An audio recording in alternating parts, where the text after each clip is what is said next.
కాళేశ్వరం చుట్టూనే రాజకీయాలు తిరుగుతున్నాయి. తెలంగాణ రాజకీయాలంతా కూడా కాళేశ్వరం చుట్టూనే తిరుగుతున్నాయి. మొన్న అసెంబ్లీ వేదికగా కూడా ఈరోజు కాళేశ్వరం పైన మాట్లాడినప్పుడు కూడా కేటీఆర్ కౌంటర్ ఇవ్వడం జరిగింది. అదేవిధంగా నిన్నటి నుంచి కూడా మొత్తం రేవంత్ రెడ్డి అయితే ఎలాంటి గ్యాప్ తీసుకోకుండా, ఫ్రీ టైం తీసుకోకుండా కంప్లీట్గా సమీక్షలు నిర్వహిస్తున్నాడు. ప్రతి డిపార్ట్మెంట్ మీద సమీక్షలు నిర్వహిస్తూ వస్తూ ఉన్నాడు. అయితే మొన్నటికి మొన్న ప్రభుత్వం ఏర్పడిన గంటల వ్యవధిలోనే విద్యుత్ పైన సమీక్షలు చేసి దాదాపు 86,000 కోట్ల అప్పులు ఉండడం జరిగిందని చెప్పేసి శ్వేతపత్రం విడుదల చేయడం జరిగింది. అదేవిధంగా నిన్న నీటిపారుదల శాఖ అధికారులతో రివ్యూ జరిపినటువంటి రేవంత్ రెడ్డి ఈ కాళేశ్వరంలో జరిగినటువంటి ప్రతి అంశం మీద నాకు రిపోర్ట్ కావాలని చెప్పేసి ఆదేశాలు జారీ చేయడం జరిగింది. దానికి సంబంధించినటువంటి శ్వేతపత్రం విడుదల చేయాలని చెప్పేసి కూడా చెప్పడం జరిగింది. సో దాంతో మొత్తానికైతే కల్వకుంట్ల కుటుంబం చుట్టూ పెద్ద ఉచ్చు అయితే బీస్తున్నట్టయితే మనకైతే అర్థమవుతుంది. అందుకే కల్వకుంట్ల కుటుంబంలో కాళేశ్వరం చిచ్చు అనేది పెద్ద ఎత్తున మనమైతే చెప్పదలుచుకున్నాం. దీనికి సంబంధించినటువంటి అంశాలు మొత్తానికైతే రోజుకొక అంశాన్ని రేవంత్ రెడ్డి తెర మీద తీసుకొస్తున్నట్టు తెలుస్తోంది. గత 10 సంవత్సరాల కేసీఆర్ ప్రభుత్వంలో ఏ అక్రమాలు జరిగినాయి అనే దాంట్లో చాలా పెద్ద ఎత్తున ఈరోజు ప్రజల ముందు ఉంచేటువంటి ప్రయత్నం చేస్తున్నాడు రేవంత్ రెడ్డి. అదేవిధంగా ఇంకా చెప్పాలి అంటే గత 10 సంవత్సరాల కాలంలో ఈ జరిగినటువంటి విధ్వంసం ఏదైతుందో దానిపైన ప్రతి డిపార్ట్మెంట్లో జరుగుతున్నటువంటి అవినీతి అక్రమాలపైన కూడా ప్రజల ముందు ఉంచేటువంటి ప్రయత్నం చేయబోతున్నాడు. అదేవిధంగా ఈ ప్రస్తుతం జరుగుతున్నటువంటి ఈ తెలంగాణ రాష్ట్రంలో ఏదైతే ఆర్థిక భారం పడుతుందో దానిపైన కూడా పెద్ద ఎత్తున ఆయన ఒక ప్రణాళిక సిద్ధం చేసినట్టు తెలుస్తోంది. నిన్న కేంద్ర రిజర్వ్ బ్యాంక్ మాజీ గవర్నర్ అయినటువంటి రఘురామన్ తోటి కూడా ఆయన భేటీ కావడంతో అసలు తెలంగాణ రాష్ట్రంలో ఏం జరుగుతుంది, ఆర్థిక విధానాలపైన, గత ప్రభుత్వ ఆర్థిక విధానాలపైన ఏ విధంగా ఈ రాష్ట్రంలో ఆర్థిక విధ్వంసం జరిగిందో ప్రజల ముందు ఉంచే ప్రయత్నం చేయబోతూనే ఇంకొక వైపు ఈ ఆర్థిక భారాన్ని ఎలా తొలగించుకోవాలనే దాంట్లో రఘురామన్ తోటి పెద్ద ఎత్తున ఆయన చర్చలు జరిపినట్టు కూడా తెలుస్తోంది. దానిలో భాగంగానే ఆయనతోటి భేటీ కావడం, ఆ తర్వాత నీటిపారుదల శాఖ అధికారులతో భేటీ కావడం కూడా రేవంత్ రెడ్డి పెద్ద ఎత్తున చేయడం జరిగింది.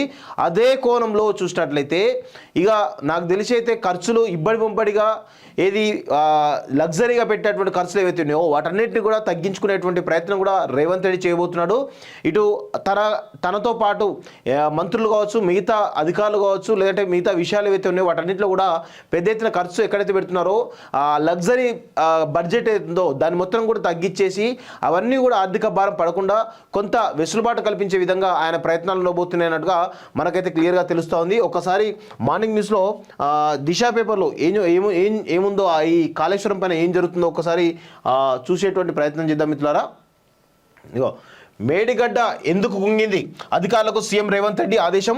యాసంగి పంటకు సాగునీటి సరఫరాపై రివ్యూ, సెక్రటేరియట్లోనూ మంత్రి ఉత్తమ్ సమీక్ష. త్వరలో మేడిగడ్డ అన్నారం టూర్ అంటూ ఒకరోజు చూస్తున్నాం కదా. బీఆర్ఎస్కు మేడిగడ్డ ఉచ్చు 26న అసెంబ్లీలో పవర్ పాయింట్ ప్రజెంటేషన్ అంటూ ఒకరోజు చూస్తూ ఉన్నాం కదా.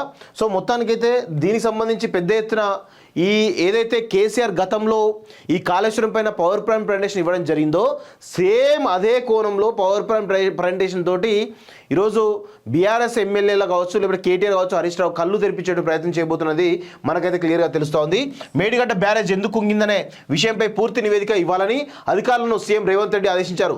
ఇరిగేషన్ అధికారులతో ఆదివారం సమీక్ష నిర్వహించిన ఆయన గత ప్రభుత్వ హయాంలో నిర్మించిన ప్రాజెక్టులు, వాటికి చేసిన ఖర్చు వివరాలపై నివేదిక ఇవ్వాలని స్పష్టం చేశారు. సాగునీటి ప్రాజెక్టులో ప్రస్తుతం ఉన్న నీటి నిల్వలు ఏ మేరకు పంటలకు విడుదల చేయవచ్చనే విషయాలను అడిగి తెలుసుకున్నారు.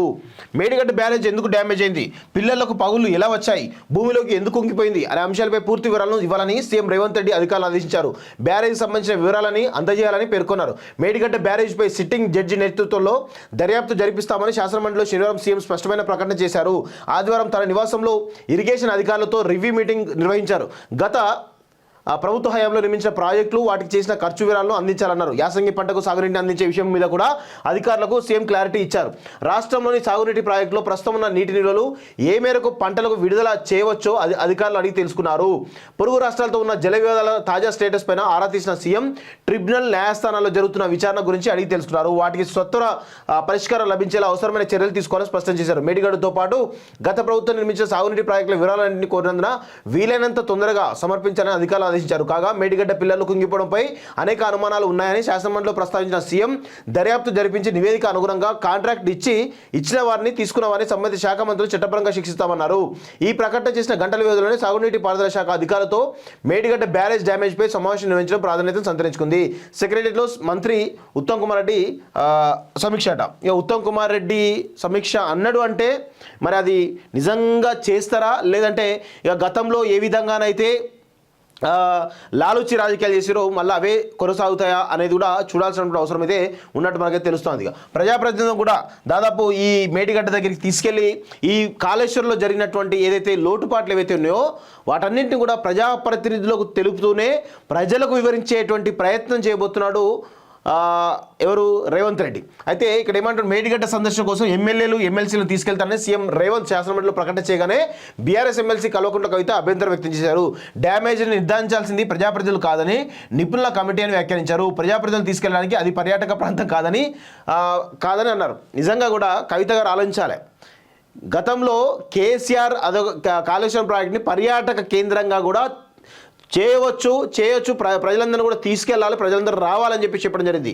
గతంలో మీరు కూడా ఎక్కడికి కాళేశ్వరంకు ఒక టూర్కు వెళ్ళడం జరిగింది. దానికి సంబంధించిన ఫోటో కూడా మీకు చూపించేటువంటి ప్రయత్నం చేస్తా. ఇగో ఇవే గతంలో వీళ్ళ టీంతో వెళ్ళినటువంటి పిక్ ఒకటి మీకు చూపించడం ప్రయత్నం చేస్తే, ఇగో మేడిగడ్డ ఏమైనా టూరిస్ట్ స్పాట్ ఉంది కదా, ఇగో మేడిగడ్డ బ్యారేజ్, ఇగో వీళ్ళ టీంతో ఎవరితోటి మీ ఎమ్మెల్యేలు మీ టీంతో వెళ్ళి అక్కడ ఆ సందర్శనగా పర్యాటక కేంద్రంలో మీరు చూసినటువంటి పరిస్థితి. ఇగో ఈ ఫోటో జాగృతి వాళ్ళే వైరల్ చేస్తూ ఉన్నారు, మీ జాగృతి టీమే వైరల్ చేస్తూ ఉన్నారు. మేడం చూడండి మీ గురించి ఇది పరిస్థితి. దీని గురించి ఇక మనం ఇక మాట్లాడాలి, ఈమె మాట్లాడుతుంటే మనం వినాలి వాస్తవంగా. సో ఇంకేమంటారు, అది పర్యాటక ప్రాంతం కాదని అన్నారు. నిపుణుల కమిటీ వేయాల్సిందిగా కవిత సూచించిన సిట్టింగ్ జడ్జి దర్యాప్తు జరిపిస్తామని సీఎం రిప్లై ఇచ్చారు. ఈ వాద వివాదాల నేపథ్యంలో మేడిగడ్డ ఇష్యూ కేంద్రంగానే మంత్రి ఉత్తమ్ సచివాలయంలో ఉదయం పూట ముఖ్యమంత్రి రేవంత్ రెడ్డి తన నివాసంలో సాయంత్రం సుదీర్ఘంగా రివ్యూ చేయడం గమనార్హం. అధికారుల నుంచి అందిన వివరాల అనంతరం ప్రజాప్రతినిధులను అక్కడికి తీసుకెళ్లడంపై ముఖ్యమంత్రి నిర్ణయం తీసుకున్నారు. అసెంబ్లీ సమావేశాలు మళ్ళీ బుధవారం నుంచి జరగనున్నందున ఆ తర్వాత ఎప్పుడు డేట్ ఫిక్స్ చేస్తారనేది ఆసక్తికరంగా మారిందట. సో మొత్తానికైతే పెద్ద ఎత్తున కాళేశ్వరం చుట్టూ అయితే రాజకీయాలు తిరుగుతున్నాయి. కల్వకుంట్ల కుటుంబం చుట్టూ పెద్ద ఎత్తున ఈ మేడిగడ్డ ఉచ్చు బిగించుకున్నది అనేది మనకైతే క్లియర్గా తెలుస్తూ ఉంది. దానికి సంబంధించి కూడా ఒక్కసారి మీకు చదివి వినిపించేటువంటి ప్రయత్నం చేస్తాం మిత్రులారా. ఇగో బీఆర్ఎస్కు మేడిగడ్డ ఉచ్చు ప్రాజెక్ట్ గుట్టు విప్పేందుకు సర్కారు ప్లాన్. 20న అసెంబ్లీలో పవర్ పాయింట్ ప్రజెంటేషన్. సెషన్ పూర్తయిన వెంటనే మేడిగడ్డ సందర్శన. విచారణపై సీఎం మంత్రి వరుస రివ్యూలు. బీఆర్ఎస్ అగ్రనేతల్లో టెన్షన్ స్టార్ట్. ప్రస్తుత సమావేశాలు ముగిసిన వెంటనే ప్రజాప్రతినిధులు కాళేశ్వరం ప్రాజెక్ట్ సందర్శన తీసుకెళ్లి గత బీఆర్ఎస్ ప్రభుత్వం ప్రజాధనాన్ని ఎలా వృధా చేసిందో వివరించబోతున్నట్టు తెలుస్తోంది. రాబోయే లోక్సభ స్థానిక సంస్థల ఎన్నికల నాటికి బీఆర్ఎస్ పాలనలో జరిగిన ఆర్థిక విధ్వంసాన్ని ప్రజల్లోకి తీసుకెళ్లి ఆ పార్టీని మరింత ఇరుకున పెట్టాలనేది కాంగ్రెస్ వ్యూహంగా తెలుస్తోంది. కాళేశ్వరంపై బీఆర్ఎస్ ప్రచారాన్ని తిప్పికొట్టేందుకు రేవంత్ సర్కార్ సిద్ధమైందా? అందుకు అసెంబ్లీ వేదిక కానుందా అంటే తాజా పరిణామాలు చూస్తే అవునని అనిపిస్తున్నాయి. అధికారులకు వస్తే ప్రాజెక్టులను అవినీతిపై విచారణ జరిపిస్తామన్న కాంగ్రెస్ ఆ దిశగా కీలక నిర్ణయాలు తీసుకుంటుంది.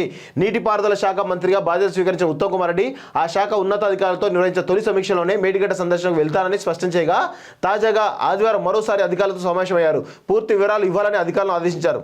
మేడిగడ్డ అన్నారంపై సిట్టింగ్ జడ్జితో విచారణ చేయిస్తామని మొన్న శాసనమండలిలో స్వయంగా సీఎం ప్రకటించిన గంటల వ్యవధిలోనే మంత్రి ఉత్తమ్, ఈఎన్సీ మురళీధర్ ఇతర ఉన్నతాధికారులతో భేటీ కావడం రాజకీయంగా సంచలనం అవుతుంది. దీంతో బీఆర్ఎస్ ముఖ్య నేతల్లో టెన్షన్ మొదలైందనే టాక్ వినిపిస్తుంది. కేసీఆర్ వ్యూహంతోనే కాళేశ్వరం ప్రాజెక్ట్ క్రెడిట్ అంతా కేసీఆర్దే అని బీఆర్ఎస్ పదే చెబుతున్న తరుణంలో కాంగ్రెస్ పార్టీ దీనికి చెక్ పెట్టాలని చూస్తోంది. రాష్ట్రంలో సాగునీటి ప్రాజెక్టులపై గతంలో సీఎం కేసీఆర్ అసెంబ్లీలో పవర్ పాయింట్ ప్రజెంటేషన్ ఇచ్చినట్టుగానే కాళేశ్వరం ప్రాజెక్టు వైఫల్యాలపై ఈ నెల 20 నుంచి అసెంబ్లీలో రేవంత్ రెడ్డి సర్కారు అసెంబ్లీలో పవర్ పాయింట్ ప్రజెంటేషన్ ఇవ్వబోతున్నది. ఈ విషయంలో కేసీఆర్ వ్యూహంతోనే తిప్పికొట్టాలని సీఎం రేవంత్ సిద్ధమైనట్టు తెలుస్తోంది.